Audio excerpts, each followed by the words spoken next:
coming for your arm, like that, with a straight chop to the arm, just there, like so, yeah? We're counting that with a straight one, which is quite traditional. There's nothing to say you couldn't count it this one straight. Nothing to say you couldn't count it that way. It's just like a slap. And what's happening with footwork, this is just going, right, it's almost like you've bladed yourself, you've shut off the surface area. Instead of just turning, if you're going to turn, you might as well do something. Snap, turn. Right? So, if it was straight, or it was round to that shoulder, if you come around to that shoulder, either way, if it was coming around, you can see? Awareness. Anyway, I'll do it slow, so it's yeah? It's hitting all the way around, so straight up. That would be a palm, it would just be slaps. Palm in the jaw. So it might just be him coming past you. So it could be straight, it could be. We don't use the round one much in karate, but it's nothing so it couldn't be there. Just to finish up, just to show you, we'll go to lunch now, but we got you straight similar. So we're at the start of the class today, we're doing this. I didn't say forward. Just to accentuate, just to amplify to you how simple and powerful that can be, right? Let's say, for example, switch feet first of all. Okay? Angie's going to step out, try to punch a little bit of a shoulder to it, like his left one. Boom. Yeah? Which is not an uncommon punch. My goal is to try and cut that off. Where he wants to be when he steps through, he wants to step in, he wants to be in the spot right there. Okay? I want to be to that spot.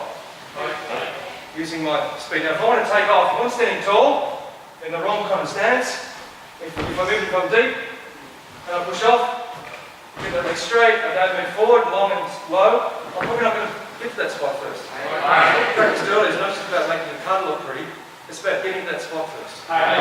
Peeling away the unnecessary body movements and stop you from getting there quicker. You just look at the simplicity of this as a finishing technique, as a ikenisatsu. So the technique comes around, yeah, warm like so, yeah. So my goal is really just, get out of the way for a minute, my goal is just to punch and step through. Right? And every time you step through, like I said, you could be stomping, you could be kneeing, you could be kicking. Right? Just a straight step through doesn't have to be there. Now if I've been into the spot, I'm in close and all over him, and I've got the range, then the next thing is going to be, I'll go real slow. Right? Bang. See where that knee went? In other words, what I've done, maybe the other side. Position here, warm. I'll hit high, push the head back, this leg just comes straight through with it. Just comes straight through into the groin. My front foot's instinctively come to the outside just a little bit. And then I just step through. When I step through, I just come straight in to that area.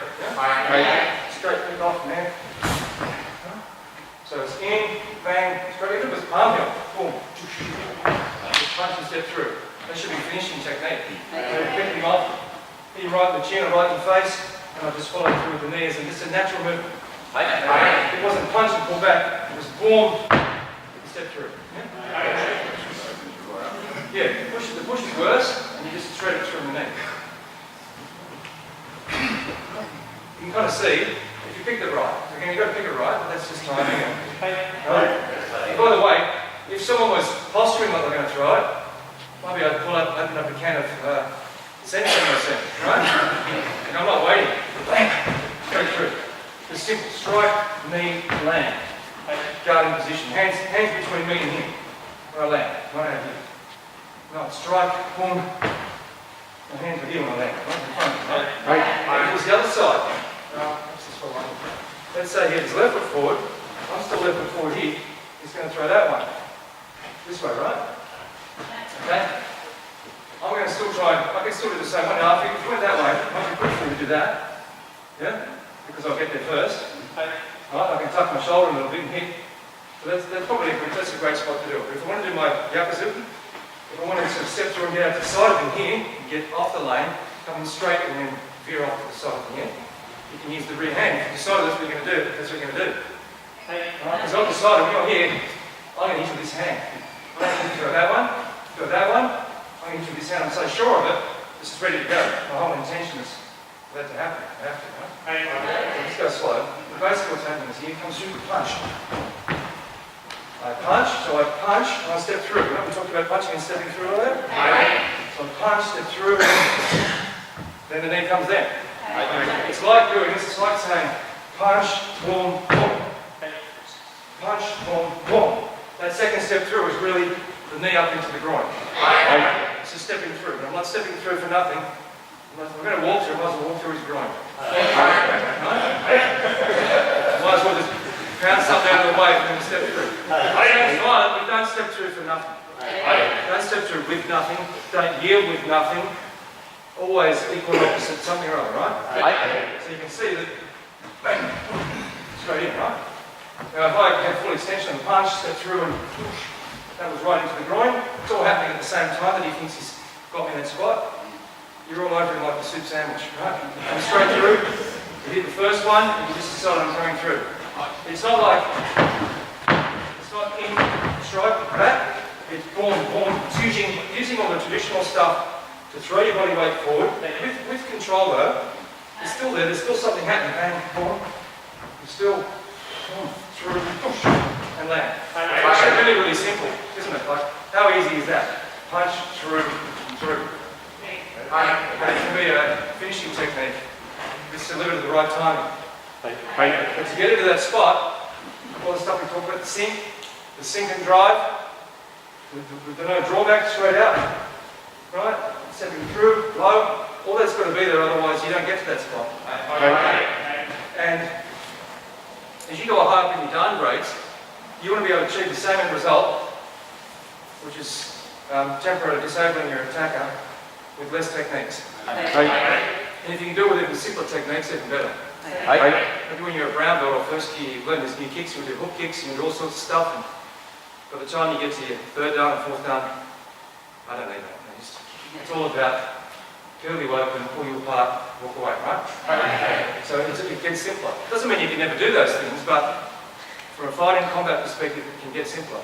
It's about timing and movement, getting in that spot first, having your hands in position to be able to throw multiple techniques, when you're moving forward quickly, moving forward with control. Right?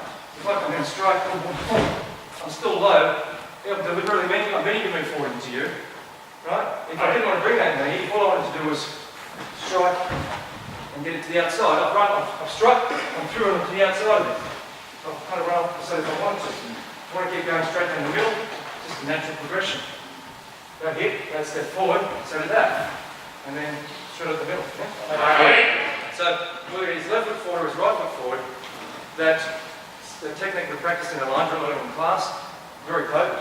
As is the front hand. Let's not get that sorted out. The front hand, if for example, I'll try that again. It won't happen again. Next time I do that, I'm going over and over. So, how does this apply itself? Well, we're going to practice tomorrow with mitts on that drill, except the lunge punch is going straight for your face. Right? It's not going for your shoulder. You practice on your shoulder with no mitts, and then you go up another notch and practice it coming in your face. But you've really got to get off the way then. If you're just been a bit lazy on this, and then you're going to hit, right? But ideally, you're moving off the line. So whether it was let's say you stepped out and did a judo jump, right? Like so, yeah. Whether it was that, okay? You hit, move off to the side. I didn't just move off to the side. Really came around, so everything was orientated towards that person, right? That's what you just practice with your shoulders in, right? The idea is to still be front foot weight as I do it. Alright? I don't want to be like this, I don't want to be, there's nothing on that. I want to be there, straight across, yeah? The good thing about getting out to the side and striking too, when he's in his position, if you're off the side, you're hitting across the jaw. Okay? As opposed to straight on. Straight on is no picnic, but across the jaw, right? Hit someone into the lips, down here. It's like a switch just goes off. Biologically, that's what happens. You hit there, the legs are gone straight away.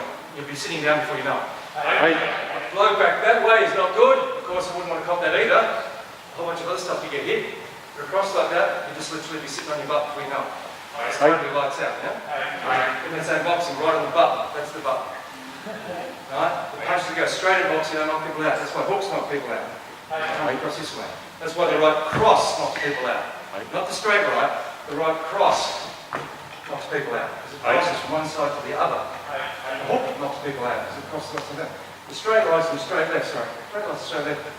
They're not picnic. It's not like the cross and the hook, right? Now, in our scenario, we don't do lots of hooks, but it's about the angle. Yeah. Set my waist in front, put everything's there. Struck him with hard, yeah? It could even be a Weggery. So even a Weggery is harder to get around a Weggery, but you can still step to the left a little bit. So we go where I am now. Still strike and miss the Weggery. You can just practice, in fact, going here, kicking, and just practicing a little bit of